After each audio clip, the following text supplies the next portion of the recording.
Hi, I'm Heather, And I'm Carlyle. and welcome to Bless Your Heart. And today we thought we'd do a fun episode on current events and what's been going on with our lives. Life has been crazy. So, one thing that I'm dealing with that is super current events related because RFK is actually talking about this and in the headlines. So, they're talking about long COVID right now and everything that's going on. But what they're not talking about is the fact that all of these people are coming down with mono and it's staying with them for a long time. And my husband has now had mono for almost a year. He can't kick it. It is crazy. And I am 99.98% sure that it has something to do with post COVID. Like, I don't know if it's from the first round of vaccine that he had or just from the illness, but we were both really sick last year and then he just never got better. And it's so bizarre because he's very healthy. All of his tests come back that all of his levels are healthy. So it just doesn't make any sense that he is still so tired. And I'm talking about like, will crash out for 3 days straight. So my life has been a little crazy and I'm on a journey to help him figure out how to heal. But while we've been doing this podcast, it's so Yeah. cool. I've been talking to so many people that are fans and they've been giving me hints and taking in. So in a sec, we'll do what we got a listener call in. But first, what's been going on in your world? So I went to New York for the first time. That was interesting. It was funny because my hotel, I guess you would say we were in Soho slash Tribeca area. And I got to walk and went all the way down to where the 9/11, where the Twin Towers were, which didn't expect that that's where we would be meeting. So I got to see all of that. It was a very eerie, kind of weird feeling. I'm not going to lie. It was a beautiful day, especially like in New York. Like I thought it was going to be kind of cold the week I went, but it was still pretty humid. And we got done a little early. So a coworker and I walked down to the area, the fountains and stuff. And, it's beautiful, but then it's just, I don't know. It was like such a weird feeling for me. It wasn't a happy feeling, of course. It was just an odd feeling. Like I could just feel something odd. And a lot of people were hanging out. The museum was closed. And then we walked down to Wall Street, so I took a picture of the bull. You would never believe how long the line is for people to take a picture with the bull, the Wall Street bull. I guess that's what you call it. Yeah. But walked around and then right beside our hotel, you'll get a kick out of this. These guys from Africa, and they were selling like the fake Louis and the fake whatever, right?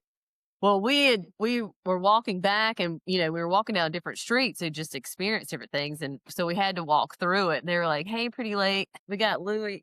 We got Louis." And I knew what was going on. I'm not dumb. And we just kept walking through. And it was just so funny how they had like all the bags and stuff hanging out. But then like if you asked for one, because I witnessed a couple people, like a couple was buying some stuff. They would come around the corner with a bag, like in a plastic, wheel and deal you. And then, of course, they would have the ganja and the mason jars just on a table out in the street because I guess it's legal there. But, as soon as I would walk out the hotel, all you smelled was trash and marijuana mixed. And it's not a very good smell when you mix it together. And that's one thing I really didn't like. But I did notice there were a lot of old buildings, like what we had talked about before, Tartarian buildings, structure, and things like that. There was so much of that. And the whole time I was just looking at all the different buildings, all the different structures on the side of them. It's everywhere. When the closer I got to Wall Street, that area, that section, more of that I saw. It was beautiful. But anyway, I uh I had a good time in New York. I experienced a lot of things. I went to Little Italy. We went to the Bub's pop-up shop. We had all this candy. It was a lot of good experiences for the first time, but I don't know how people sleep there. I really don't. Oh, I because mean, the noise. the noise. I'm I complain about the little bit of traffic we have on Rifle Range Road from people going to the school at 6 o'clock in the morning to drop their kid off. But it was nothing. I heard sirens at 4 o'clock in the morning. I was like, it just never stops. I mean, people just were honking all the time. So it's just funny here in the South. If you honk at us, we're about to get out of our car and find out why you're honking at us. But I mean, it was just different. I mean, the taxis everywhere, but it was a lot. It was a lot of fun. It was a lot to experience for the first time. I didn't get to see my sister like I had planned. I really had hoped to because she just moved up there. Anyway, so now I'm back. I had a rainbow actually greet me home. It was awesome. So I kind of And knew you what. saw the super moon on on your Oh, flight. yeah, and I just got back from Philadelphia, so I had just landed in Philadelphia when I saw that full moon. Oh my god, I couldn't believe it. I had forgotten that that was the night. Well, I guess it's Monday, Tuesday were full moons, but oh my gosh, it was so beautiful. Of course, that's you see the best part of the moon, like, right when it's starting to come, rise, but oh my god, that was so awesome. Yeah, so I forgot I went to Philadelphia. I'm gone every week now. I know you're traveling, so that keeps us busy. But while you were gone, I got our first listener call in about a rabbit hole that we should go down. And I love Alright, it let's because hear it. actually, I love talking to people that are listening to us and they're like, have you heard about this? Have you heard about that?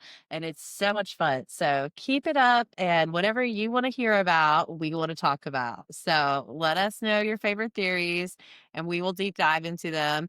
But, so what she said to me was, "Hey, have you started seeing all these videos about hurricane season?" And I was like, no, but like, I was just talking to John about how weird it is that there hasn't been a hurricane yet, like Yeah, this year. And we're in October, and September is usually rather rowdy time, dodging bullets left and right. Florida probably has been like, what's going on? yeah, But, yeah, so we started talking about that and like, what does that mean? What does it mean that they say climate change is getting worse and that all these seasons are going to get worse and worse and worse? And it's not like the hurricanes haven't started because they have started in the Caribbean. There's, every week you see a yeah, different hurricane forming, but none of them have really taken form, which makes you think about weather manipulation and like, could it be that the powers that be would maybe find a mhm, hurricane that is starting to brew and maybe spice it up with a little weather manipulation so that it gets more intense and stronger? And yeah, then voila, you have a natural disaster. And then guess what happens after natural disasters? hey. Cleanup. Well, no, Cool. the Right, natural disaster already happened. So guess what happens after a natural disaster? The cleanup yeah, comes. And do you know how expensive it is? Billions upon billions every time we have a hurricane, a fire, a flood, yeah, tornadoes. It costs a lot of money, but what I found out after doing some research is like, how do the government contracts work? So these big companies like Fluor and different companies, they already have standby contracts in place with the government. So they've already won a yeah, government that has a open start date, open finish date. So when a natural disaster hits, because of efficiency, I get that. Their contracts automatically are turned on. But right, it's not the local subcontractors. It's not the guys that are there on the ground from day one who have been cleaning up, calling everybody out, saving everybody's lives with their own chainsaws, their own business, their own company. No, these big companies, these big contracts are activated. These big companies swoop in. And then what do?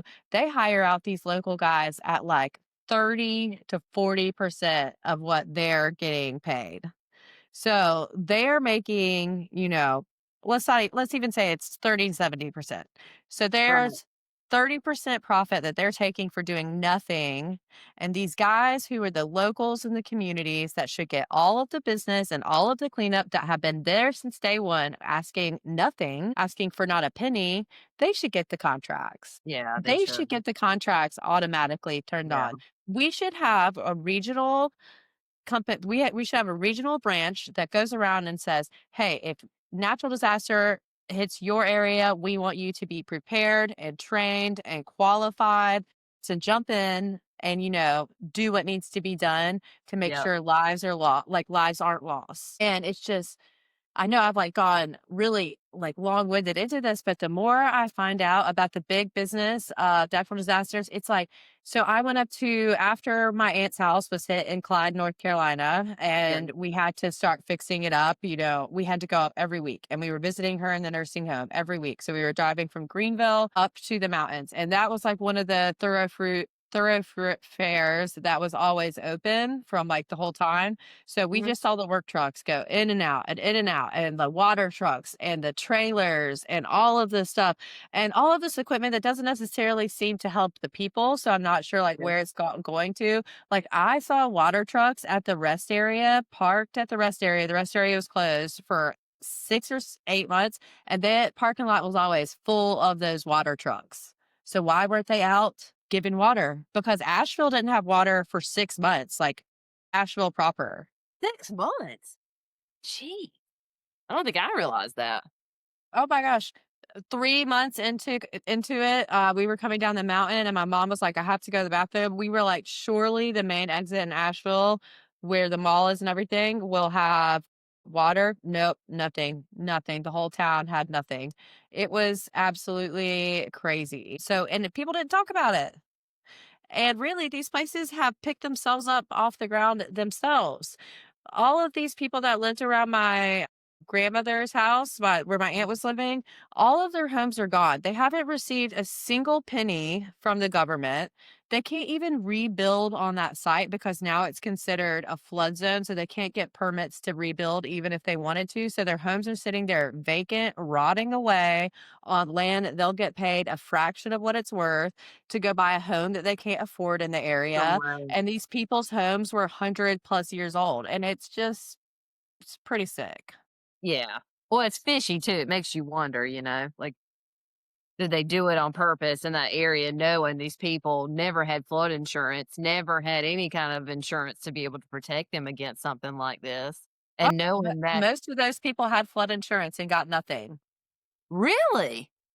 Even up in the mountains, they had flood insurance because they live because near creeks and they live on the river. on a And river. that's not the first flood. 2004, there was a huge flood that like wiped out 50% of the town. Like 50% of the town was destroyed and never came back. Now it's probably another 80%.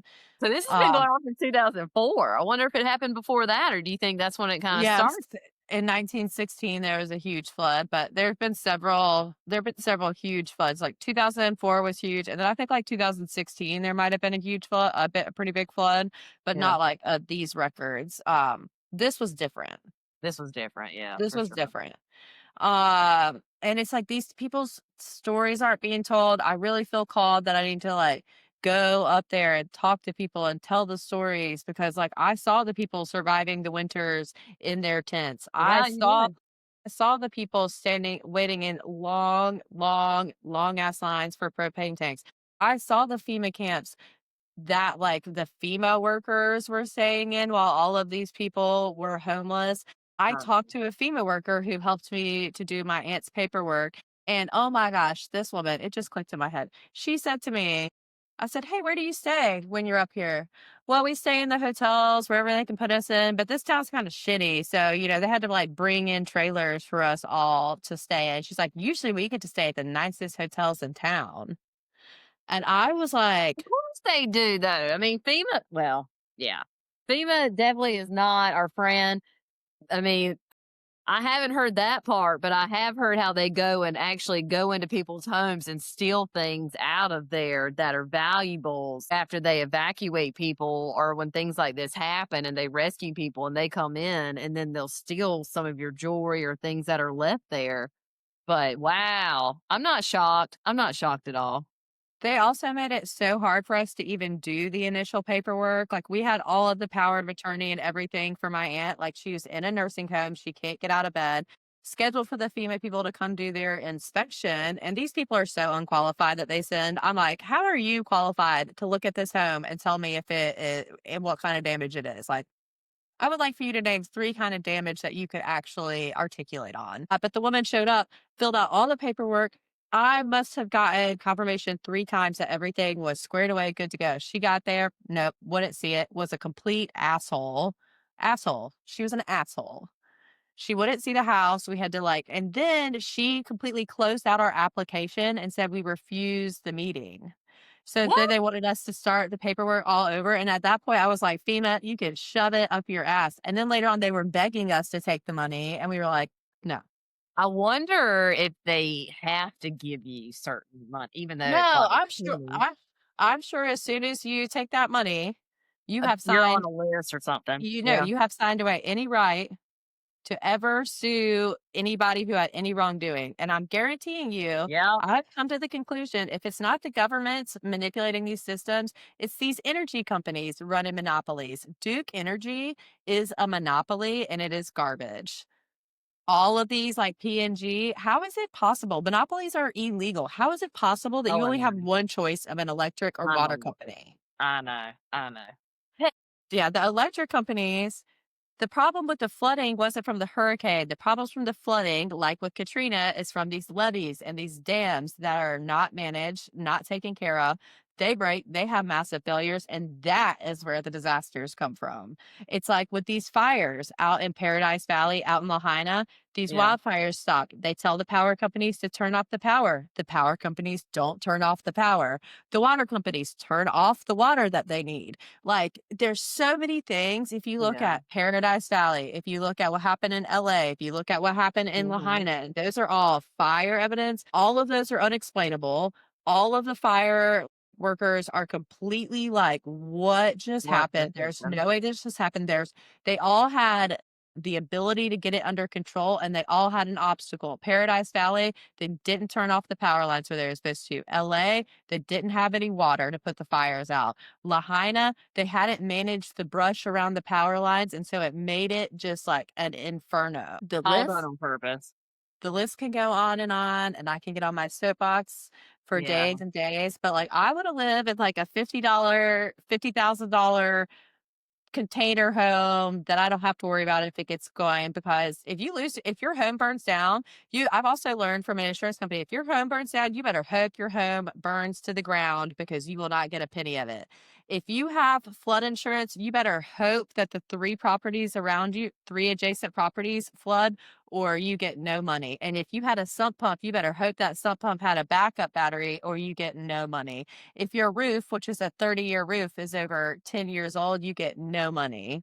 If a tree falls on your house, you might get $1,000 to take the tree off, but that doesn't include getting the tree off your property. Gee. I could go on and on about how like I don't want a multi-million-dollar home anymore. I don't. Holy cow. I mean, my home has been flooded before, and it sucks. And I mean, it was only that much, but it doesn't take much for that water to go up your walls, you know? But you're right. I mean, we still had to fight the flood insurance people to get enough. I mean, I still don't think we got enough to cover everything. But wow, that's crazy. And it took him a long time to actually come and see us too. Like half of it was already cleaned up, which I'm sure happened there as well if they ever even showed up. That's crazy. Yeah, I remember like, you were taking you were offering to buy jackets and things like that to take up to your aunt and her community. I mean, if it wasn't for people like you, my brother was doing that, taking water up, like I was sending him money, trying just to get anybody to just because everybody wants to help, but you just don't know who to donate to. Because especially nowadays, Red Cross, you don't really know if all the proceeds are going to where the locals they I don't really know if they actually go to the locals, to be honest with you, the Red Cross. I've read several things where I don't think they are going there. I think they're going to the same people that run They're the one of Red the Cross. board members is Yeah. where it's going. But there are smaller regional organizations like Samaritan's Purse, and then like it's like if you find out what I found out during that time is who actually had boots on the ground. Those are the people that like I wanted my money to go to. And then there's always your local city is going to be doing something for a city around you that is Yeah. hit. So, like, my thing is, do not donate your donations to these big box stores Yeah. because they're not going to be giving your money. Do not go to benefits. Do not go to things like that. Like local, as small and local as you can find, that is where you need to be giving. A person that lives in that area or has a family member that lives in the area is probably a good source as well. Like what you did, Carlisle. I mean, you know for sure it's gonna go to people that actually will help. Yeah. And, it's crazy. So, like, right after the storm, probably a week after, because, like, we got hit in Greenville, we didn't have internet we didn't have power at my house for 10 days. We didn't have internet for a month. We had to go live at my parents' house for a long time, and so we were, like, busy trying to get our lives together up here, so when we finally got up to the mountains and people were cleaning up, I stopped at the neighbor's house because I wanted to see what her damage was, and she had floodwaters 6.5 feet in her home all the way up. Everything was ruined. So Jeez, sad, and that was, like, the home that her mother had built. It was over 100 years old, this home. Very that's sad, crazy. and she's, like, 86. Wow. Like, what are you So, supposed to do? Where are you supposed to go at 86 years old? she had to buy, like, a tract home and, like, a, model, kinda like Ryan's home Modular home. community, and it not like a modular home, but, Oh, like, in a every house looks the same kinda neighborhood, which is, like, sad for her because she had her a roots and 100-year-old home. she had a home. But anyway, so while I was there at her house, there were these 2 random people, like, pulling stuff out, and I was like, "Hey, are y'all from the area? Do you know Sharon?" And they were like, "No, we're from Atlanta, Georgia." And I was like, "Oh, so do you have a connection to this area?" What? And they said, "No, we heard about the hurricane and we heard about how bad it was and that no one up here was getting any help. So we got in our car, we drove up here and we stopped at this church and we said, 'Is there anyone that we can help?' And Sharon was like, 'Please come help me.'" No So way. these Aw. random strangers from Atlanta, Georgia went in all of this hazardous waste and mud and pulled out everything from her home, and I was just like, the goodness of people, like, people were in action. There was never not people working. It was just sad that the government roadblocks got put in place that stopped people Stop. from getting stuff done, Well, you shout out know? to Hot Atlanta. Hot Atlanta. I know. I was like, I wish I would have gotten a picture of those people or a story. And I'm like, there were so many missed opportunities That is of so nice, though. beautiful moments. If I'm ever in another natural disaster, I am documenting, documenting, documenting because All the people good talk about the moments. badness, but there was so much goodness. And it's just like we have to remember that we don't need to be scared. We need to lean in. We need to get together. We have to have Help each other. community. And times like that doesn't matter your race, it doesn't matter your religion, it doesn't Yeah. matter your sex, it doesn't matter like anything. Like we're all people, and the government tries to tell us differently. Yeah. Well, this is why it's a good thing to get to know your neighbors. I mean, nowadays, nobody ever really speaks to their neighbors. Me in the South, it may be a little different, but I mean, I couldn't tell you the name of every person in my neighborhood. And even though I'm not really a part of this neighborhood, I'm in it. I mean, I don't know the names of everybody. I mean, I kind of have an idea of the people, side of me, behind me, but that's it. But I mean, think about it. If something like that happened in Charleston and we didn't have power for how many days did you say? 6, 7? That you didn't Ours even was 10. 10? I mean, you're kinda starting to rely on people around you, and you're stronger when you have several people as one, basically. You're a lot stronger. So, Right. It's that's a like good. people were able to share if they had generators. They were able, like, Yeah. we had a neighbor who took in all of our frozen meat so that our frozen meat wouldn't go bad. And like we had power, so we were able to cook for some people. And my elderly neighbor to the right of me, it's a prime example of like you should know your Mhm. neighbors. I didn't really know her that well. But I knew that she was elderly and I knew that she was alone. So, like, I went to check on her as soon as we got back from Charleston seeing you, Oh, and, like, yeah, I remember you saying she had some canned food, and that's, like, all she had. So I ended up, because we were eating at my family's, I would bring her a plate every night, and then, like, that. the one of Aw, the last nights, I convinced her to come, like, get out of the house, like, she'd been in the house in the dark for 7 days. I'm like, "Why don't you come eat dinner with us?" So, like, I took her down to have, like, a meal with my family, and I felt good that she wasn't so alone in such a dark, scary time. poor thing. That's insane. But if it Yeah. wasn't for people like you, I mean, so that also reminds me that when our instinct says, maybe go check on this person, or maybe that sound you heard might be something's wrong outside, or if your instinct says go check on somebody, go check on them. And heaven forbid everything's fine, everything's okay, it's all right. Yes, I think we all should get to know our neighbors. I'm going to make it a goal to get to know my neighbors more. I did find out the neighbor cat, Pablo's girlfriend, her owners either they're being moved to another home or they passed away because I saw an estate sale and I haven't seen her owners in a while. No, should you try to see if you can take her in?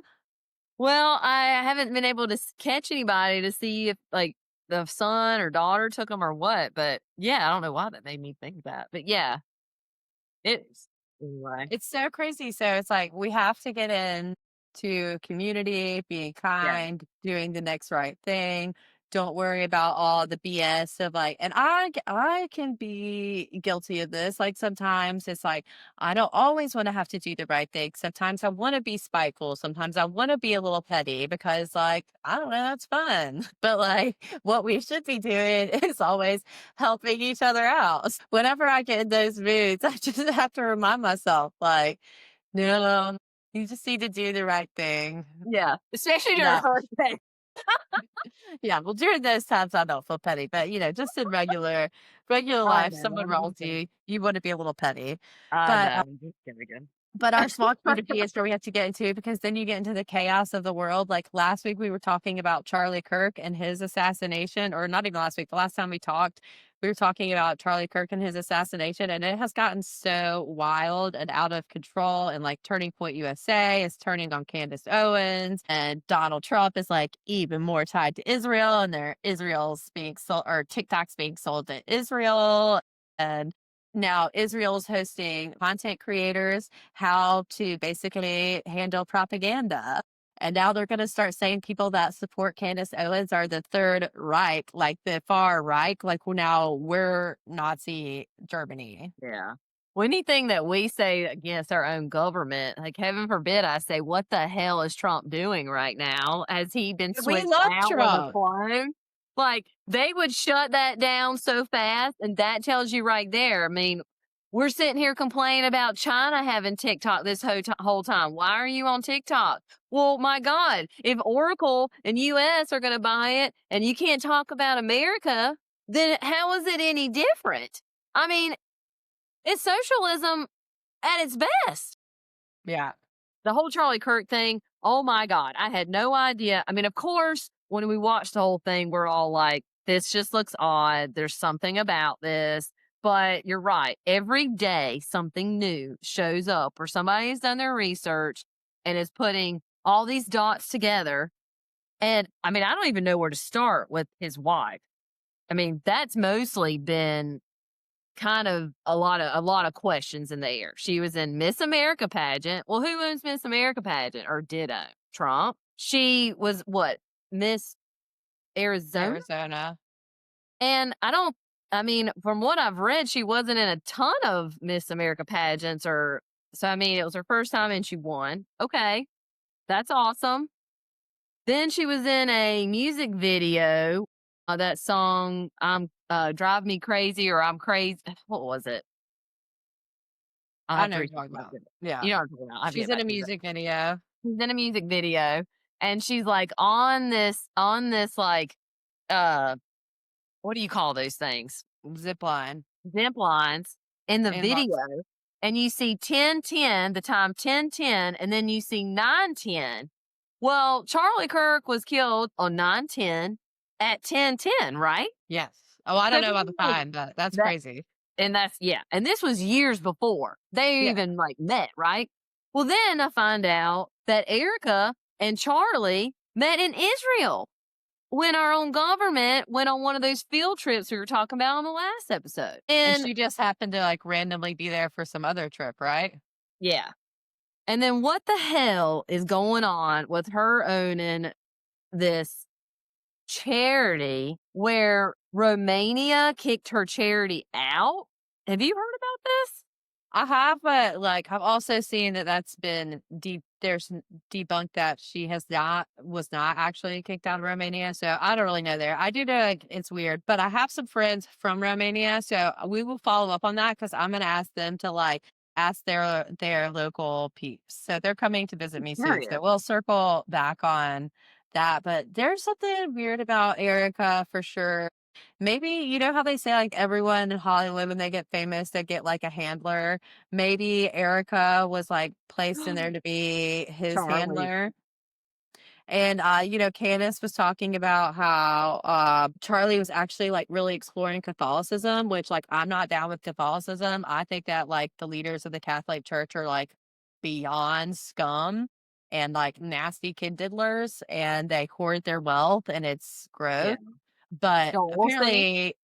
apparently Charlie was exploring the Catholic faith. So for everyone to say that he was out there evangelical, like he was an evangelical, he was kind of moving away from that whole mindset, away from the Israel kind of mindset, which is also crazy. I've been going to several Southern Baptist like events and churches, and they always bring up trips to Israel. And like growing up as a Methodist and a Presbyterian, like we didn't hear about that. That was like so now everybody's like, "Oh, you got to take your pilgrimage to Israel." And then I'm always confused as a Christian because I'm like, why are we so worried about Israel when we have like Christian problems to solve? Like, why are we like, I understand that Yeah. that is like where the Bible is from. And I'm probably going to get myself in trouble here, but like, we're so worried about what's going on in Israel. But like, we went over and converted a bunch of people in Nigeria, in different countries in Africa, like Rwanda, and there are literally genocides going on against Christians as we speak. In Nigeria, at least 5,500 Christians a year are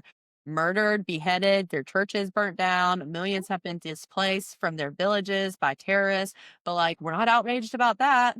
No, It's happening today.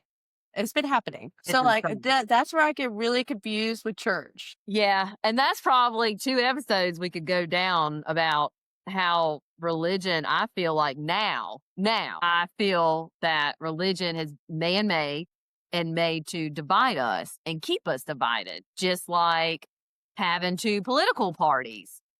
That keeps us divided when at the end of the day, I think now they're on the same team. I mean, confused on what Trump is doing right now. And I voted for him twice, 3 times. And I'm a little confused on what he's doing right now, especially with selling TikTok to Oracle. Oracle is also the company. What's the guy that owns Oracle? He's the real tall dude. I swear he's Larry half Oriental. Ellison. Yes. What else did he and Trump announce a couple was it right after he was inaugurated? It's like can't it's like basically vaccines. And as soon as I watched that, the hair stuck up on the back of my neck. But my husband was like, "But this is a good thing." And I'm like, "Well, then maybe this means the med beds that we've been told about for years that are going to come out, but it's starting with the military and it's free for everybody. So maybe that's what this is." But they said it's a vaccine. Well, I don't like vaccines now. I don't like them. If people choose to do them, that is your prerogative, but I do not like them right now. And or I trust it. I don't think one vaccine is made for every different type of person. We are all different and we all have different reactions to them. So, but I just think it's a little odd. So this Larry guy is probably like one of the most wealthiest people on the planet now because he owns TikTok. And so everything we put on TikTok now is going to be censored against us, is going to be held against us. And China apparently took a bunch of our videos and stuff before they sold it and saved it. So why did they do that? Are they using that to see if America does anything against us? Do you know what I'm saying? Like, Yeah, it's crazy. And then Larry Ellison also owns an island in Hawaii, and he's owned it since I was interning there. It was like, so back before 2010.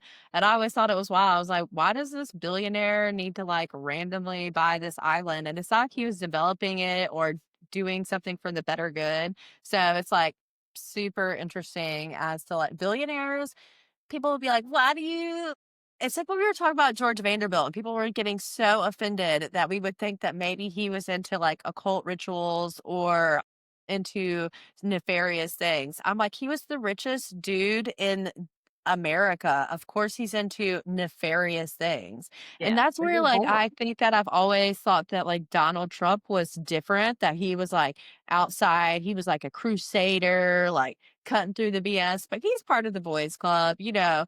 Any way you look at it, and it's like the Epstein files won't ever come out because both sides would burn. We can't let both sides burn. Like, people can't handle it. The general public could not handle the fallout from what's on that list. It's just like the general public couldn't handle it if they just announced that the moon landing was fake. Like, if they announced the moon landing was fake, then, like, everything that we've ever known would come unraveled. So they have to, like, ride hard Hard. that Yeah, everybody knows the moon landing was fake. But and then my dad is always like, "Carla, why do you question things so much? Like, why what is it about you that makes you question everything?" And I said, "I don't know, Dad. Maybe because I was 11 years old in the 6th grade when 9/11 happened and something felt really off and not right, and we were starting these wars that didn't really the dots didn't really connect. It was like, we're mad at somebody in Afghanistan, so we're invading Iraq.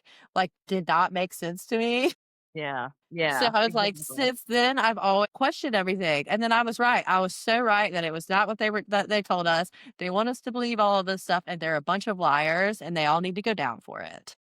Yeah. Burn, baby, burn. Burn. I also think that with that, the frequency of Earth is rising, which means the old system is kind of starting to fall apart. Like the veil is kind of starting to fall. Like we're kind of starting to see things we never saw before. I mean, I used to watch Fox News all the time. Every day at 5 o'clock, I come home and I watch the five. Loved it. Loved it. It was funny, whatever. But they're doing what they have to do. They have to follow a strict, by the book, whatever they tell you to say. They're not on our side. They're being paid or run by George Soros or everybody else. So I got thinking about it. Why are all of a sudden are these celebrities starting to look a little different these days? Have you noticed that? Oh, yeah. Yeah, I've definitely noticed that all of the celebrities are starting to look different, and it all came post-COVID. But one of John's best friends works in, like, the medical field, and he's, like, into, like, some financing stuff, and he was talking about a few years ago that they have the technology for advancing age backwards. So, like, Hey, it's not for the general public, but there is some sort of procedure that they are able to, like, age people backwards. Like, people can say what they want. These people can now if I went and got 2029 celebrity lineup and, like, 2025 celebrity lineup, you would be like, "What is this hocus pocus?" they don't look anything like no, nothing like each other. Ryan Seacrest was the latest and greatest that came out. It looks nothing like him. What happened to Ryan? All of a sudden our volume went out or your volume went out. Now Can you hear me now? Like, what happened to, like, Shania Twain? She was, like, a she baddie, and does look now I'm different. like, Did your Lindsay microphone cut off Lohan. right when I asked you that? How funny is that? I must have hit it, though. I don't think you did though. Anyway, they're Crazy. listening.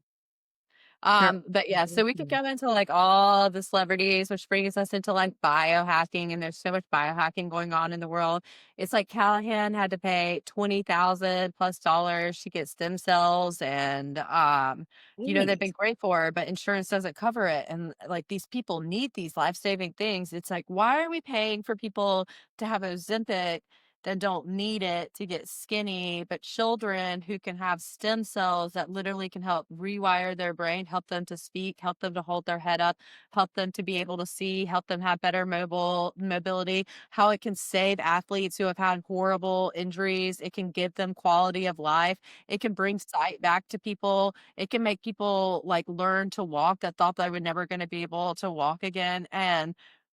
But we're choosing to help people get skinny with a drug instead of giving people stem cells to literally change their lives. And you have And to go to a whole other country. What country do they have to go to do that? they went to Colombia, Yeah, you Medellin. can't even get it in America. They won't even let you do it.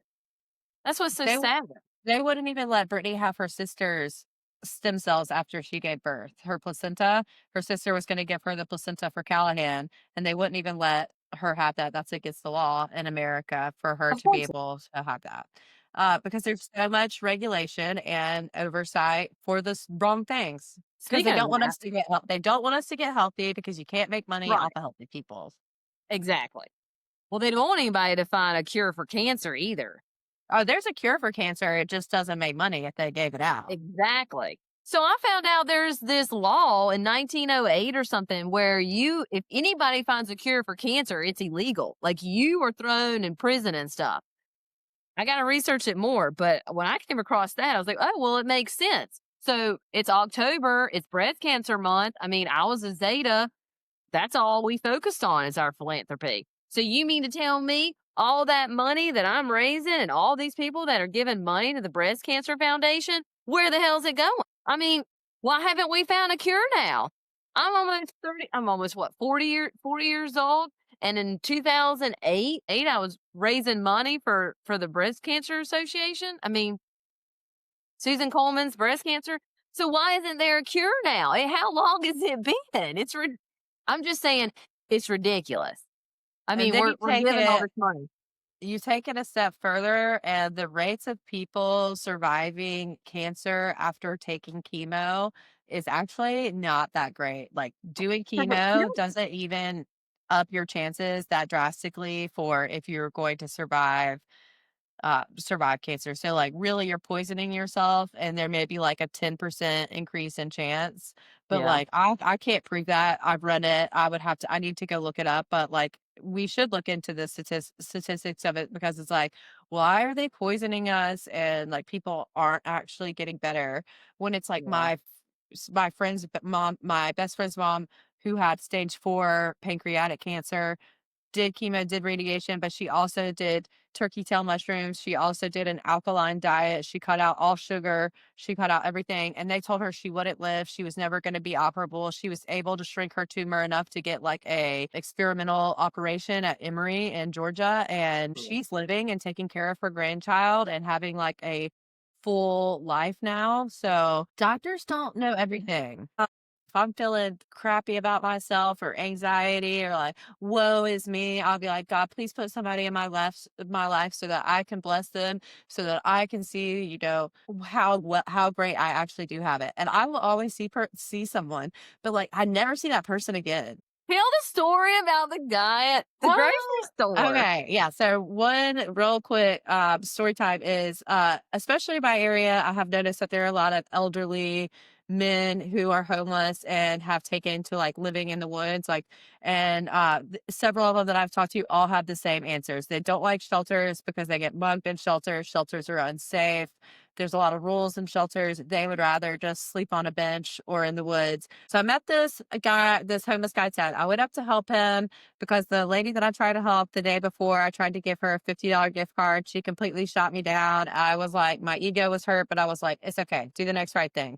So the next day I ran into this guy, Ted, outside of Publix. And he had a whole story about his life. But what I thought was amazing is he said he's been homeless for a while and he has never begged. Like he refuses to be a beggar. Ted refuses to be a beggar, but he told me a story one time about how like he'll be asleep. He hasn't eaten in like 3 days and he'll be asleep on a bench and he'll be so hungry and he doesn't know where his next meal is going to come from. And then like somebody will wake him up like myself and like hand him $100 or hand him some food. And he just always talks about how the generosity of the world is always out there. And it's so crazy because his son is actually Stephen Frank, who is a state representative in Columbia, South Carolina. So I'm not quite sure why Stephen Frank's father is homeless and living on the street. To me, it kind of seemed like maybe Ted wanted to live that lifestyle. But I would love to hear from Steven sometime and see his take on it because I also understand like family dynamics aren't always great, parent relationships end. But I thought he was a really cool dude, and he was older. That he says the shelters suck. He says people get mugged. He would rather sleep on a bench in a really uncomfortable shopping center like the one that I attend because there are wonderful people there that will help him out. And it's just, we got to help our community, is all I'm saying. Like, everybody is so worried about like what they can do. Ask God to put somebody in your life to bless, and they will. And don't be afraid to go up to them. If they say no, it's fine. Just find the next person. But I promise you, if you help someone, it will come back to you. It will. It will. So I think the moral of the story today is like focus on your community, focus about what's at home close to you, focus on how you could help your neighbors. If there is a disaster in your area, give local, get your booty out there on the ground and try to do something, even if it's tiny. Helping someone helps you, I promise. I definitely think right now is a good time for us to start connecting with our neighbors and getting to know them and figuring out our strengths because we may need it sooner than later with everything that seems to be going on with the whole AI stuff, you know? Yeah. Be banding together against the robots. Good Lord. Yeah. Well, and it also made me think. So I was looking at this post the other day about Halloween, and speaking about community, maybe that's something we talk about next is like these gigantic skeletons and stuff that are in people's yards in like old village and even in my neighborhood. And I always joke like I don't really celebrate Halloween because it's Satan's holiday and stuff, but like there's people on TikTok and stuff that are kind of going a little bit deeper, and they're saying that it might possibly bring negative energy, if not more, to a neighborhood without talking too much about it. So I think that's something we should look into too about Halloween and how it might affect a neighborhood Yeah, if for you sure. Because we put got certain decorations. yeah, we have lots of those giant decorations around here. And I have several big Halloween plans. So guess I'm walking with the devil. Have to say a prayer to bless myself. Until next time, bless your heart. Thanks for being with us. Keep giving us your hot tips. We love to hear about it. And give us some feedback. We want to know what you want to hear more of, what you want to hear less of, what we can do better, etc. Because we want to be here with you for a while. And to do that, we need to keep on going. So here, cheers. Cheers. Cheers.